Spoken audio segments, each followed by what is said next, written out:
Moving on to Nigerian markets, we've seen the all-share index come down today, Samantha, by 33,251, down by 0.02%.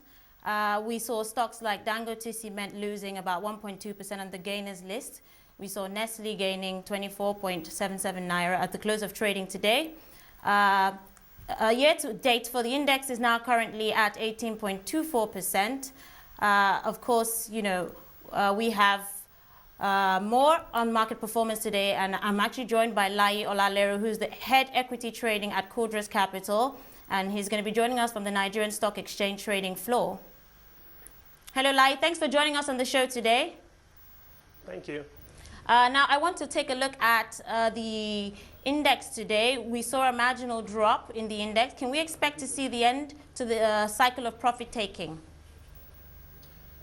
Yeah, good afternoon. I believe the profit taking is likely losing some steam because if you look at what the index did today, it closed lower with 2 basis points.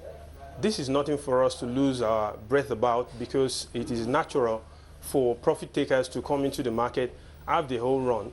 But from my own experience on the Nigerian Stock Exchange, it is usually very difficult to have a bearish run survive more than 5 trading days.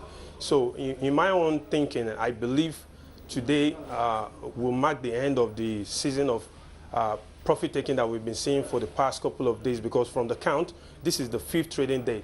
So I'm expecting that after today, probably tomorrow, the market is going to reverse into the positive trend.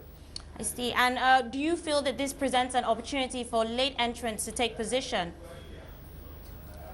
Sure. This kind of situation is what late entrants usually cash on, because if you look at what the market was doing before this profit-taking came in, you discover that most of the stocks that we have on the exchange are going over some level which I'll refer to as being above the target price that most analysts adduce to some of these stocks.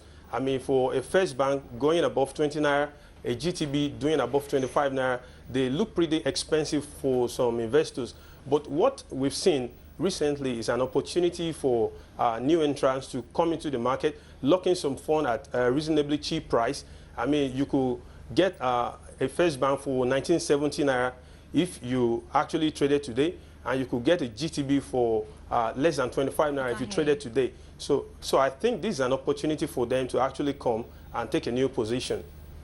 Okay, now some analysts say that the significant growth we've seen in the market this year has been mainly due to large liquidity inflows and expectations of good financials from major companies. Can this be sustained? Yes, it can, because those facts haven't been proven wrong. I mean, from the last figures that we saw from most of these companies as at Q3, they are pretty much fantastic, and we're just waiting for one more quarter result. And analysts are already making their own projections as regarding to what they expect most of these companies to do. And everything looks positive. As it is now, most analysts are predicting the kind of dividend and the bonuses you should be expecting from some of these companies that we're talking about. And I expect that by any negative information or economic issues, I mean, this will be sustained, and we'll pretty much see a lot of activities this year compared to what we saw last year. Okay, and looking at the corporate declarations that we've seen last week, we saw the likes of Guinness Nigeria, IEI and Bako declare lower profits and even losses in some cases. How are these impacting investor sentiments? Yeah, on the day that some of these results came to the market, we could see the negative impact. I mean, notably was the result of International Energy Insurance.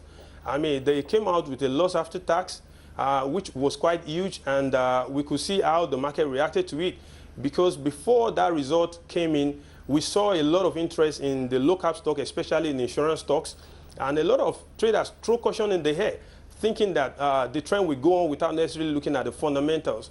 But when the results started coming in, I mean, it brought in a couple of caution into the market, and we could see it affecting and sweeping through the insurance sector and some of the low-cap stocks as well.